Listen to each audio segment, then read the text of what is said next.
with us on the panel. Of course, we've heard from Praveen how technology is reshaping the legal practice, but that's where it's a good segue for us to understand how we're going to leverage that technology to understand the challenges and the ethical considerations with respect to the same. As Praveen mentioned, the legal profession is undergoing a profound transformation and is driven by technology.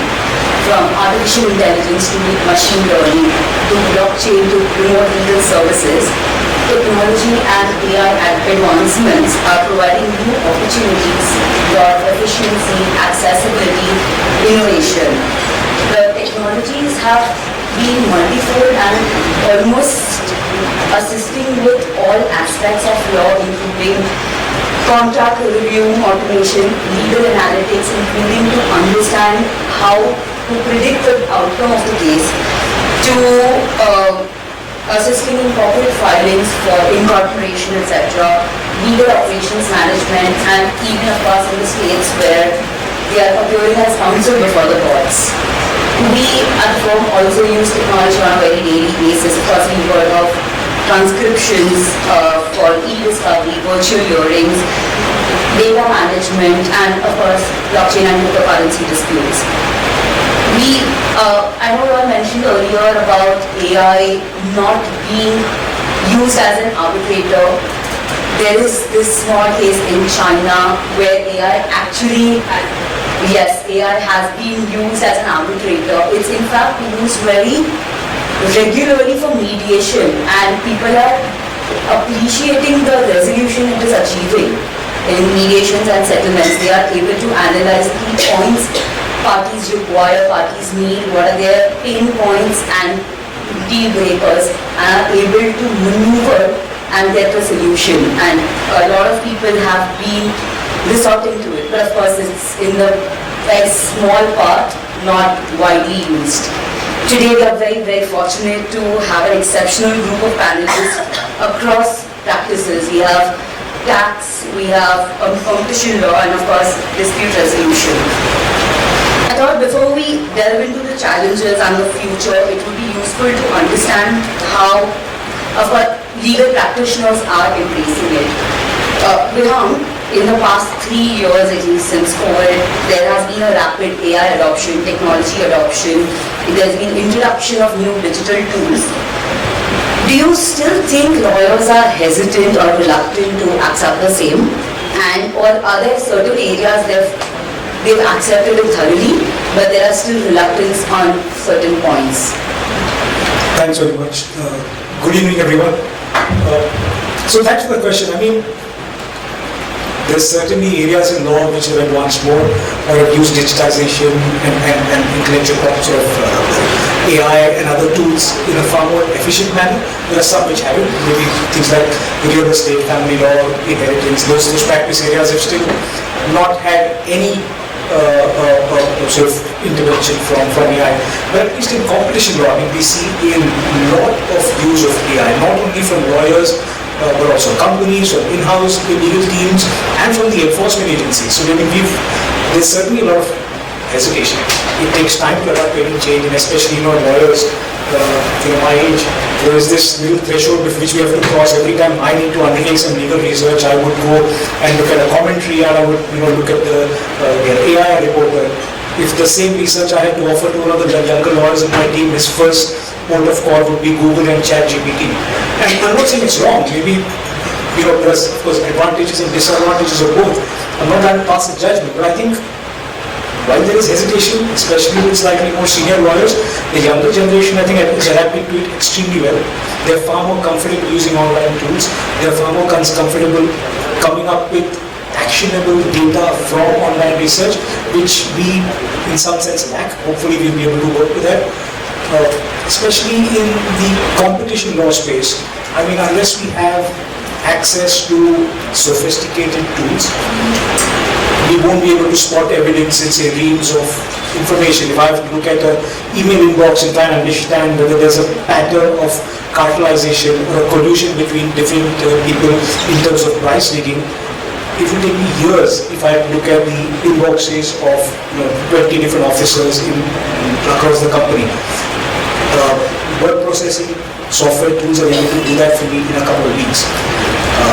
I will not be able to, when I'm submitting to the CCI, I will not be able to identify what documents are legally privileged and what documents not legally privileged.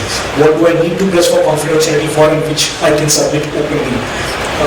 If I'm not able to help my clients, tell them what are the compliance or the merger thresholds in the 25 different countries that their merger is going to be affected, I'm not being helpful as a lawyer to them today. If I can't do it, someone else will. So I don't think there is a choice. It's not a situation of if we will not, it's just a matter of when we get onto the bandwagon, because if we're not getting onto the bandwagon, we'll be left behind. So we don't have a choice. My point is that we need to, as quick as possible, be comfortable with AI, with the technology that's in the market, and grow with the technology rather than trying to stick to our old ways of working. Interestingly, what would you say would be like, this is the limit, you should not use AI beyond a certain point, maybe with respect to competition? You know what, so at least in competition law, it's very difficult to set a limit. It's very sort of, case specific. Now what, again, to give you an instance, the most popular use of digital tools in competition law is they were analyzing large amounts of data and trying to find patterns, trying to find spot evidence. In those sort of situations, the word processing or the technology can help you minimize your data set from maybe 100,000 emails to 100 emails. But those 100 emails you need to look at to try and apply your legal mind to understand whether it's actionable or not actionable. Because I don't think we can rely completely on technology to come to that answer. So some level of human intervention, oversight, whatever it is absolutely necessary. Let's now understand how, of course we know it is being used, it's here to remain, there's no moving away from that. Let's understand how it's being used for all practices, be it tax, dispute resolution, or coming back to competition in a bit. Morik, about tax, how do you think the digital platforms and tools are facilitating compliance, including with the complex global transactions like OECD's initiative with respect to Pillar 1 and Pillar 2? Thank you so much. Good evening, everyone. The OECD initiatives on Pillar 1, Pillar 2 are kind of once-in-a-lifetime reforms that OECD is coming across, and it's changing the entire international tax systems that are there. In Pillar 2, essentially what is happening is that the multinationals are required to pay a minimum tax at a jurisdictional level. This requires a lot of computation, lot of data. A multinational with say 100 subsidiaries across all the countries would require to gather all the data and ensure that they are paying those taxes. The formula that is being prescribed by OECD is extremely complex. A lot of data will come from accounting systems. There will be different accounting systems with different corporations. Certain countries would have different accounting standards. So essentially, without the use of technology, I don't think so this kind of a submission or this kind of data collection will be possible. And the technology is the most important part, without which once the OECD released this draft papers, there were a series of interviews by kind of CFOs and tax heads of large multinational corporations which said that, okay, we needed an army of accountants if you have to compile this and file a Pillar 2 tax return in a country. So without the use of technology, I don't think so that was possible. And we've already seen a lot of corporates and lot of companies kind of started using technology, either developed in-house or kind of being kind of outsourced to other software companies to kind of implement that. So and this is all getting centralized at a headquarter level. So use the technology being kind of as an enabler and helping the headquarter company to collect data from 100 odd countries that they're operating in. Without it, would not be possible. You mentioned it's either in-house or they're outsourcing it. Would you say maybe 5 years down the line it's worth investing everyone having it in-house because that's the only way probably to then do it, or most efficiently rather? Yeah, obviously one will have to look at the cost-benefit analysis in terms of this thing. But yeah, what would happen is that by and large every company's requirement would be slightly different, the way of operations would be slightly different, and therefore more and more companies will start trying to customize it. Even if there is a broad software available, try to customize it or their requirement at their level, because it will depend purely on their accounting systems and accounting standards. So a straight kind of system outside, from an outside won't work in this scenario. And therefore, yes, down the line, the customization will start and more companies will start developing that in-house. Ravi, how do you think has the tax department been using AI, ML and the technology or digital tools in tax administration or compliance or for engagement with taxpayers like you? Right. Good evening, everyone. Tax department is not the same tax department which is used to be like say 5 or 7 years ago. They are much more tech savvy than what we think of them. One, they collect data from all the regulatory authorities which a company gives, like if the company has given information to RBI, to GST department, to customs department. If you talk of income tax, they will collect data from all those departments. They will analyze the data and they will compare the submission or the filings which you have made in the income tax. Similarly, GST will also do the same thing, customs also does the same thing. So for companies nowadays it is not possible to take different stands before different tax authorities, because the moment you take, it gets flagged before the respective tax authorities. Two, they have been using AI and ML and big data to detect frauds. As per a study in 2023, they detected almost 36,000 crores of fraud using AI and ML. Three, when the foreign expats comes to India and they visit India, they do certain tasks for the Indian companies or the foreign companies who are visiting in India, or when the Indian companies or Indian employees who are part of the MNCs, when they always say that we work for the Indian company, but when you actually go and meet them, or when you actually see their social media profile, they always say that we are working for so-and-so INC law. And the tax department has been analyzing the Facebook profiles, the LinkedIn profiles, to see which employee is working for whom. And there are reported decisions. In fact, when they come for search, they take the email dumps to see what is the kind of communication that has been going on between the Indian company and the foreign company. In fact, the indirect tax department of Government of India, they launched a program called ADVAIT, Advanced Analytics in Indirect Taxes. And same way, the income tax department is also using big data to analyze what kind of filings you are making, whether the turnover which you have reported in GST is same as turnover in income tax. If not, then you have to reconcile. So they are so tech savvy, but when you interact with the companies, the income tax team doesn't interact with the indirect tax team. So they don't know what are they doing when they are meeting the government officials, but that's not the case with the government of India. I just want to add one thing, just concurring with him. Right now the tax department in use of technology is years ahead of what multinational corporations or taxpayers are. They are using technology at a very different level than anyone else can imagine. So it's just adding to that. That is really impressive. 36,000 crores is amazing, and I feel the fact that they are analyzing to the extent of social media as well, it's commendable. I think so far it's usually used in private practice for investigations when you are doing global enforcement. Once we were doing global enforcement and we literally analyzed the counterparties' Facebook data and Instagram to understand the cars they had and what that attached. And it's really commendable to understand that the authorities are using it. Moving to disputes, taking your cues from there, Jatin, at which stages of dispute resolution is digital tools most prolific today? I think we've heard, of course, a lot in past to us on this front, but let us know about that. But I think what will be interesting to know is how are you anticipating the upcoming trends to be? Where are the best use cases or the upcoming use cases? Thanks for the question. Good evening, everyone. So technology has changed the way the world works, the way we react to the situation, and the way we have been behaving.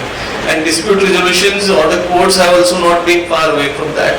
Now, if you look at the processes and as to which all places the actual technology touches the dispute part, we can broadly segregate it into 4 parts, which is first part is actually preliminary and getting ready for the matter, then second actual process in the court, and the third is the process of adjudication, and fourth then comes the enforcement. Now, as far as the first part is concerned, the searches engines that have been used, which have been there for some time, now it's only got accelerated because of the digital technologies development that we have. As we have heard now quite often, that the younger generation is much more savvy using those devices and getting results much faster. That's one. According to me, one thing which actually changed a lot in terms of building efficiency and cost effectiveness is a tool to translate or transcribe speech to word, because that is not only having a live transcribe during the arbitration. It starts from day one when your junior actually sitting and dictating to his computer now, which actually turns into a word document, which otherwise would have been some steno doing or he trying to type. So it goes at basic as that. That's one. The searches part. Thirdly, there are actually third-party vendors who are available if you want to have some some injunction or some protective relief against some party. Then there are vendors who can actually go ahead and do asset tracing for you even before you started. So when you actually go for interim, you know some assets are there. There are today tools available which actually collect data from the High Court and Supreme Court and the City Court websites and give you on your phone your calendar. For example, I can choose the matters that I want the system to track, and my calendar in that app will show tomorrow which are the matters, which are the courts which are there. Not only that, you go to that matter, it will show you the orders which are passed, connected matter, next date. So so dispute can be handled tremendously in a different manner than the way it used to be. This is only a preliminary part. When you come to actually the process, and I'm quite glad to note that even the courts, which otherwise one would have thought that they are lacking behind, they are actually not, because recently Kerala Kovalam District Court launched an online 24/7 filing process, which actually allows only for 138 cases you can file it online. The hearings will take online, your presence is online, arguments, everything is online. So you just imagine the time which is being saved by doing this sort of a technology, and a district court doing it. Similarly, Tisazari court again using the technology of speech to text is taking a cross-examination straight on the system. Not only that, whatever physical filings are done, they are converted into digital and available in digital form. So of course this is just a starting. So so if you ask me, in terms of a technology, it is actually changing the landscape of disputes, and it is making to some extent efficient. In terms of arbitration, the live transcribe, as we spoke earlier, there were times when in past, to get the same thing done, we have actually got people to fly from abroad to India to get this done. I've done that. And their fees, sometimes junior lawyers and counsel would say, really? Should I be a junior lawyer? Because they are really expensive, they will come with their equipment. So today that is with technology, that is something which is easily available, can be done in jiffy. Virtual conferences, thanks to COVID, that mental barrier is gone now. People are using it much more efficiently. We are actually able to conduct cross arguments, other hearings. So I think technology has touched the entire process of this resolution. Now coming to the end and the decision part. Though I honestly don't believe that machine can decide. At least we are far away from that, and probably that's a separate topic and discussion altogether. However, even then, whoever is an adjudicating officer or authority or even an arbitrator, he can certainly use these tools the way the lawyers are doing it, so that he can then take the inputs and come to his decision. So decision remains his, but he actually takes the input from these devices or the tools. So I think over and all, if you look at it this way, the entire dispute, entire gamut can be actually touched upon and enriched by these tools. So I think, and going forward, this is a endless sort of a possibilities, the world of endless possibilities. Because what have you done? Till date, your intelligence is something separated human beings from the rest of others. We are able to take that intelligence out from us and put it into machine, and to think and generate answers, look for information, and so on and so forth. So with that sort of a thing, and with that sort of ability to work 24/7, have access to data which is far larger than what human mind can have, having a database which is incomparable to any of the human beings. So what can be done is limitless. It's just that if you do it rightly, you will get a good result. Ultimately, it's a machine. You give them your good product. What you will get back is 10x. If you give them garbage, what is going to come in is 10x garbage. So how it's going to be used is dependent on us. So I see future quite bright with these tools and this evolution. That's very true. It's going to feed you what you feed it. Like, for example, say for investor-state operations, if you're going to feed in it only pro-state judgments or decisions versus or only pro-investor decisions, it's going to, the prediction of the outcome is going to be very similar. I feel where, at least in my opinion, where our money is going to come in is to understand why is it biased, what's it being fed in, what is the basis of it, and then move ahead with it. Mayur, I think we've of course spoken that a lot of virtual arbitrations, virtual court proceedings are happening. DIFC courts is actually, we practice very regularly that we do only virtual, they have only virtual proceedings, they have only one courtroom, and where they host very urgent territory, like about a full day trial or something. Do you see this practice being prevalent very widely in India? For example, like in India, I feel there is still, in NCLT or the High Court, there's still some notion that if I'm appearing online but my counterparty's counsel is appearing in person, there is a possibility I will not be heard thoroughly, I will be muted, I will not have a say. Someone from my team will need to be on ground to manage it. Do you see that? Do you think it's going to change? Where is it headed? So, definitely, there has to change in India. Everyone has operating on it since COVID.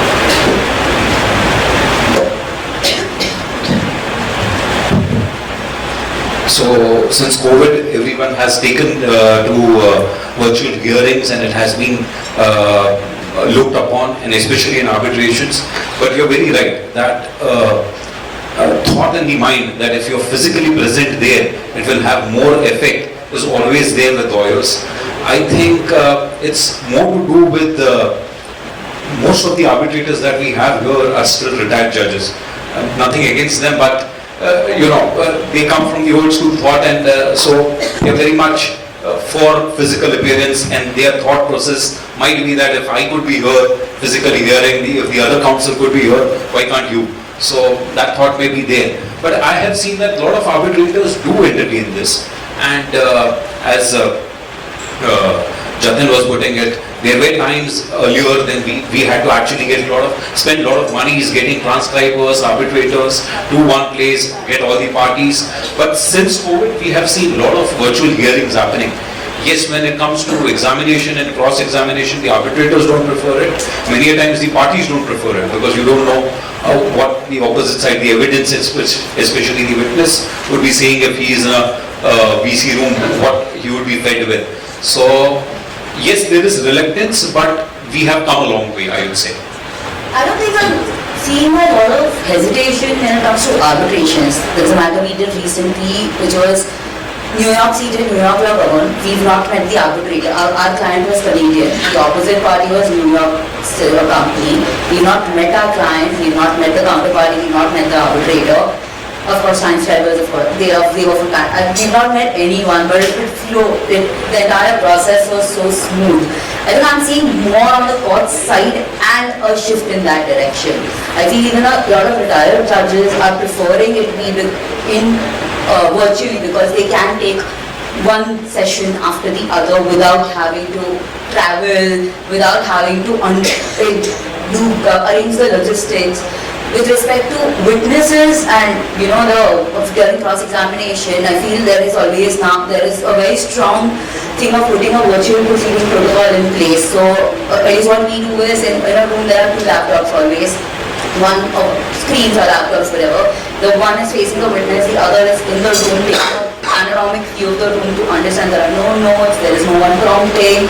So Yeah, but mainly I think it's mainly on the court side of things. Yes, definitely, but the thing is if we see the comfort is when it's institutional arbitrations.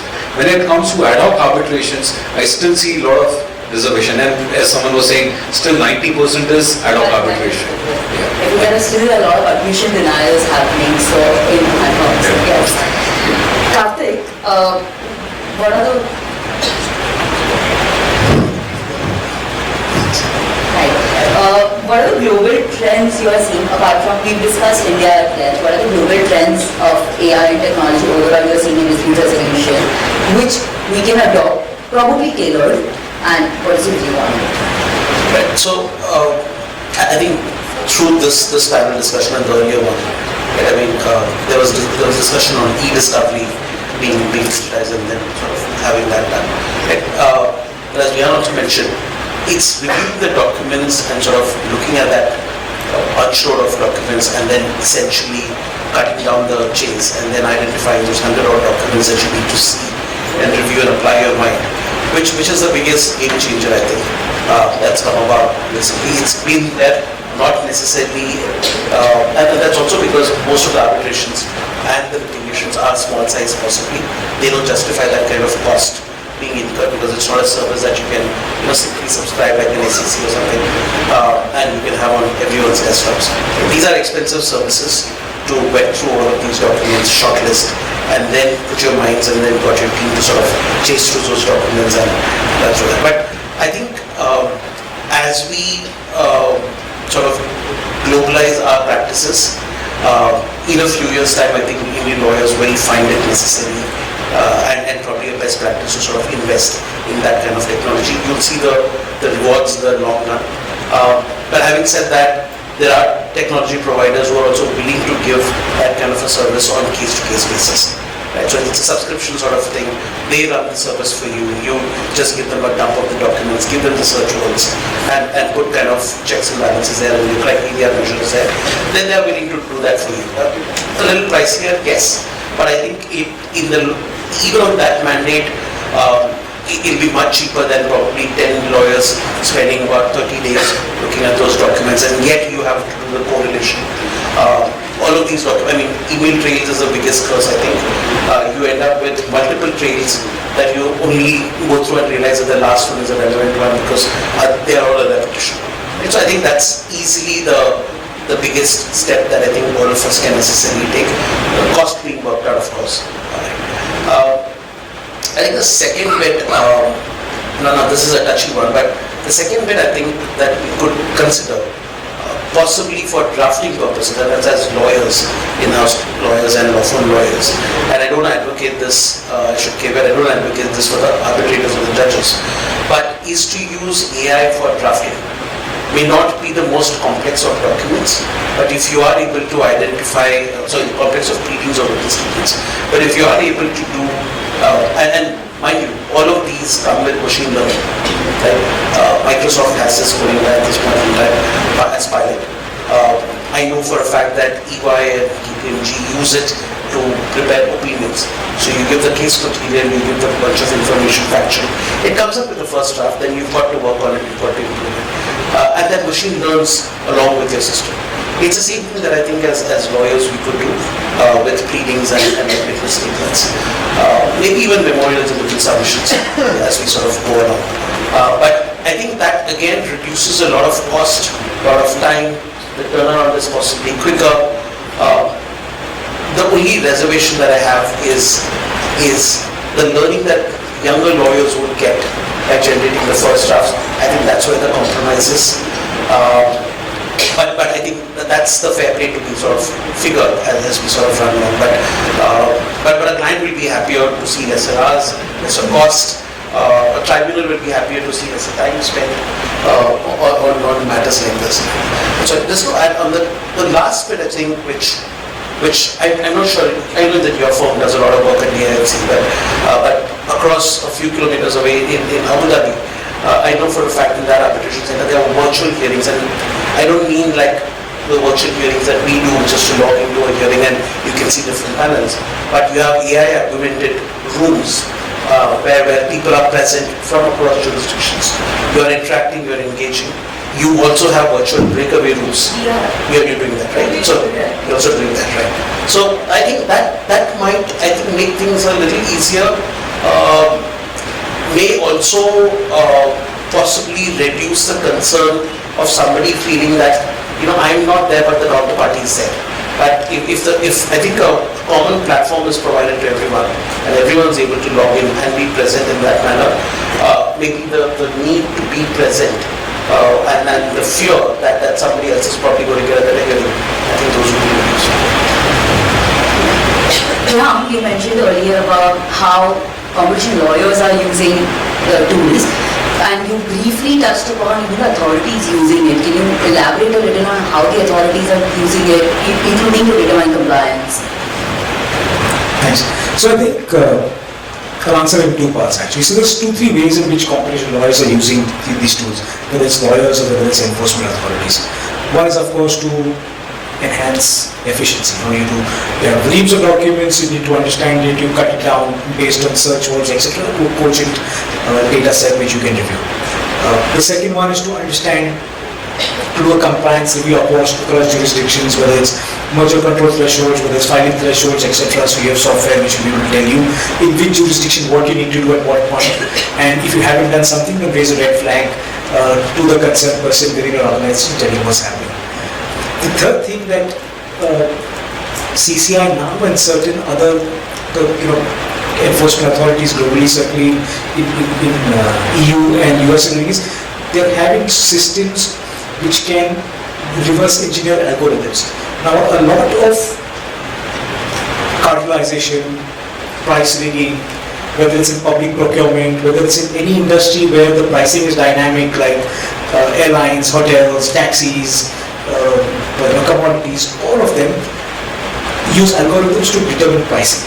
And enforcement agencies have tools now which can reverse engineer those algorithms to try and find out whether there has been any human intervention in determining the price, whether there has been any collusion, whether there has been any indication of tampering of the algorithms to come up to a particular price for a particular product. So they're moving away from your standard way of doing things and analyzing things and are relying heavily on tools to be able to come up to a conclusion in terms of what they can and what actionable data they have before them to be able to come to a decision.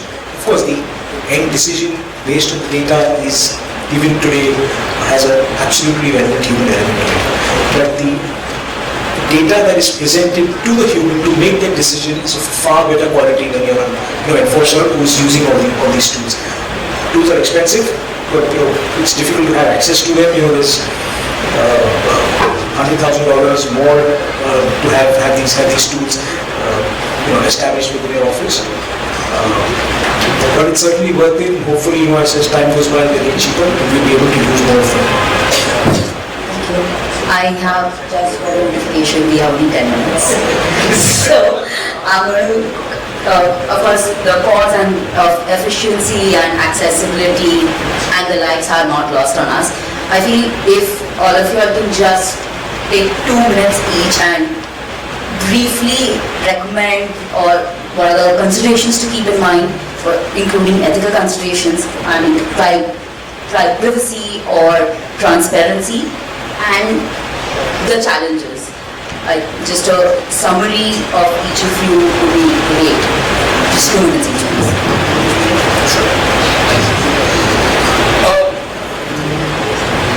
I think the challenges are fairly obvious. It's to maintain the security of that whole environment and the system. I think earlier where if somebody had to attack or hack and get access to your data, they would have to be physically present. Now they can sit anywhere and sort of do that. So the risk factor is, I think, fairly evident. The fix is evidently simple, but of course freakishly expensive. But I think the more the users and the more the developers sort of being in that space, I think that fix should come about fairly easily. As for ethical considerations and I'm going to speak, from a dispute resolution perspective, I've heard from lawyers in London that the judges in the London courts are proposing to use this AI to now start preparing orders, and that's got the lawyers a bit worried. on the one hand, and on the other hand, there's a lot more appellate work that's going to come your way. Right? But I think as an Indian practitioner and practicing in this kind of area, I would really worry if I became aware that more than procedural orders, and if the substantive orders were prepared by a machine, I think there would be a matter for concern. And I think we heard in the earlier panel that these are constant challenges in this country to fly. Thank you. I'll just take a minute more. I think I've already made this point earlier, but I think the more we use AI as an enabler rather than depend on it, I think we do better. My sort of suggestion is that we need to give up our hesitation and reluctance and ensure that we're able to get onto the bandwagon of AI and digitization and software and technology. Otherwise, we're going to be left in some oblivion. One of the challenges that, especially in the tax world, that we face on the use of technology is the frequent changes that the government does to the tax laws. The very recent example in the budget, the finance minister announced a change in capital gains tax rate right from that day, 23rd July. Now for corporates, for companies to kind of make those changes, for brokers, for all other players to make those changes on that day was extremely impossible. Like the system continued with the same rates and the same thing for another 8-10 days till the time they were able to make the changes. So the government also has to be considerate in terms of the changes that are taking place. They proper time to the kind of corporates and IT systems to develop around it. So that's one of the challenges, that the frequent changes in the tax law is going to hamper the technology adoption also, because the technology is not going to kind of keep pace with how changes the government are doing. So from dispute resolution perspective, confidentiality. So we lawyers are bound by privileged communication, it's privilege. So that's one of the most important things. When we use AI, I think we have to be very cautious that we don't use external AIs. We have our own, because then the information is public, and especially in arbitration, the confidentiality is the main thing, and now we are using a lot of arbitrations for intellectual properties. There it becomes all the more, the bar goes even higher. So confidentiality is definitely a point which has to be kept in mind while using AI. So, and what AI you use, and then definitely the competence, because as you rightly said, AI give what we feed him. So if we are giving it whatever we give, good or bad, it will reproduce accordingly. So if we are depending on AI, the person who is giving the information has to be competent enough to understand that what I need to give it so that I get the proper response. And third, and which Karthik was also saying is a matter of concern in UK as well as India, that if the neutral parties like the judges or the arbitrators and mediators start using AI, there has to be impartiality. You don't have to be, as Vihan said, it has to be the enabler. We cannot be dependent on it completely. So the arbitrators need to know that it's end of the day, it's a intelligence. It's a support system. I can't call it a machine. So it's a support system. So they have to go through it, and independent of that, apply their mind to it. Yeah. So I think I would call it CCI, confidentiality, competence, and I for impartiality. Yeah, thank you. For tax, the applications of AI, either in a good way or a bad way, depends upon the kind of functions for which you're using AI. If you're using for tax compliance, where you have to submit various reports to various tax authorities, then just throw the dump of the data, it will create the reports according to the nature of the tax authority to whom it is to be submitted, and then you can cross-check and then just submit it.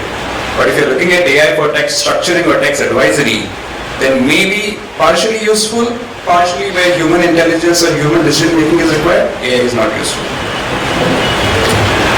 Your space for us, I just want to get like a final taking from Mayur about confidentiality and where you upload the data, where you change.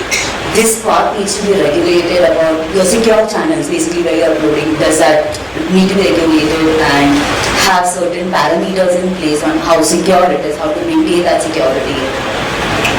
Honestly speaking, as of now, most of us are actually using OpenAI, and I don't know how much secure information it is, from where the information is being pulled in. As we speak, I don't want to name people, that there's a proceeding already filed in one of the high courts by one of the agencies for use of data by one of the AI tools, saying when to give your answers you are actually pulling information and data from my sources, and therefore that's a breach of copyright, and you are unauthorized using it. So therefore all these we are at quite nascent stage. All these needs to be regulated. Our best way to go, if you can afford to have a private sort of a tool which is developed for your own organization, where you have a input which is actually controlled to some extent, you have some filtering done, and you have no such issues of unauthorized use of the information. But all said and done, all this is going to cost a bomb. So that's that's expensive one. Easiest one is available, and we all are Indian. So we look for the easier and cost-effective option. But yes, something needs to happen, and I'm sure over a period of time it will happen. And as regards my concerns and 2 bits. So actually, honestly speaking, I have in that sense 3 concerns which the AI tool. The first 2 are external, and third is with us as everyone as a user. First one is that it is as good as what is being fed in. So unless and until you don't have a visibility as to how it's being actually structured, what is going inside, who is programming it. So all those things are going to determine what's going to come out. So therefore your reliance on any of the things which are thrown, be it a draft, be it an answer, can't be blind, because you don't know what's coming in, what views have been fed in, because of which the answers are coming in that way. Secondly, this technology has, of course everybody knows, ability to hallucinate and throw up results sometime, because there is so much information available, the result that you may get may not be exactly an accurate existing one. And the third and the most important concern that all of us we need to have, because we as a human being are very complacent, we actually get answers and we are more than happy to accept them. Now, if today these tools are your digital assistants and you are a human master, the time will come, or should not come rather, when you start accepting their answers and their product as a final product, and then slowly you will cross that Lakshman Rekha and you would have become a human follower to a digital master, and that according to me is the most dangerous thing that can happen. So unless you apply your brain to what is being thrown at you and start accepting it blindly, you can actually be crossing that rekha and you will be becoming follower to a digital master instead of having a digital assistant. I mean, that's my take. Thank you so much. I think the takeaways are technology is here. You need to leverage it. You cannot move away from it, but use it most efficiently. Don't rely on it fully. It's a supporter and an enabler. Cost is a concern. Let's hope the technology providers will come up with better solutions at a more reasonable manner. Thank you so much for an engaging discussion. Thank you so much for being a great panel. Are there any questions? Okay. I don't think we have time, but probably one if someone has. Perfect. I think the panelists are going to be there so they can help you. Thank you for a wonderful session. Thank you. I have a question. Oh, of course, I don't see one. Sorry.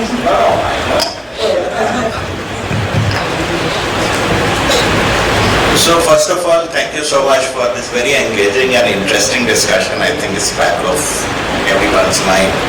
My question was slightly nuanced and limited to the judicial process. And I wanted to get thoughts from all of you, if it is possible, or maybe everybody, we can debate over drinks. There are 2 parallel approaches coming out.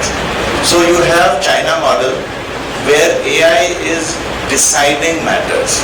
Of course, small way, you have a speeding ticket disputes, you have a mediations, so on. You have the US model, where it is enabling lawyers to argue, or it is AI arguing on behalf of a plaintiff or a defendant. Now, do you see that converge? And if it converges, where is it taking us? That's what I wanted to probably debate in this house. No, I said anybody who wishes to deliberate, it's an open question, because there are 2 streams coming out. Now, at some point they will converge. How are we going to interact with it, and are we prepared for it? Thank you. 1950, someone called A.M. Turing, he wrote a paper, Can Machine Think? And that's where it's all started from, and it's called as Turing test. And former Justice Chandrachud recently asked a question to the AI that whether death penalty is constitutional or not, and the answer came from that. I think if you talk from Indian perspective, the disputes are not just legal, they are emotional as well. So a convergence is possible of human intelligence and AI. Completely relying on a China model may not work in India because of the kind of society that we live in. So as far as arguments are concerned, lawyer will always be needed, but the assistance to the lawyer in terms of research, etc., that's where the AI can help. Just to add on that, there is a old saying which we keep on hearing, justice should not be done, but it should be seen to be done. I always wonder, if the machine gives me answer, where will I see the justice to be done? Who is doing the justice? That's on the lighter side, but honestly speaking, you will need, I don't know, what sort of a changes to our regulatory and a legislative regime for us to accept it. For example, even if you were to look at the Arbitration Act, just quickly, you look at entire dispute resolution mechanism is human-centric.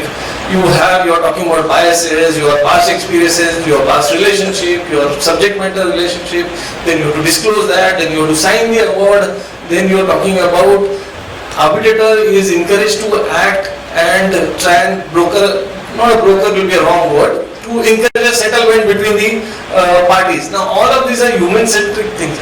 If you are talking about having an AI deciding and to get that into a system, I think you will need a legislative change to a large extent, which is and My 2 bits on that is maybe we should have something of mix of two. Like we have our constitution, we picked up bits and pieces from different constitutions. So because the situation we all know that the major problem is pendency of litigation in India. We have pendency like no other country. In 1987, the Law Commission report was that the minimum number of judges should be 50. In 2011, this says that the judges, we have minimum number of judges per million population should be 50. And 2011 statistics says that we had 21 judges per million of population. Since then, the number of judges has increased, but the population has increased double-fold. So we need to have this Indian jugaad system, I feel, somewhere. So some matters like summary suit and some like Section 7 and IPC, we can consider AI-based things, where again there is a person who looks into the orders and applies his mind. And maybe, yes, difficult constitutional matters, no doubt, and contractual disputes, we need to go the normal way which we do. But there are many things, especially the procedural aspects which goes to protonotary now and keeps pending there or before the registries and DRT, which has become all redundant. We can depend on AI for all those things. So mix of both, that's my Probably, and I was thinking of the generation that will come, which is coming from Instagram, real generation. Probably they would be interested in that kind of a judicial system. Just a thought. Thank you very much.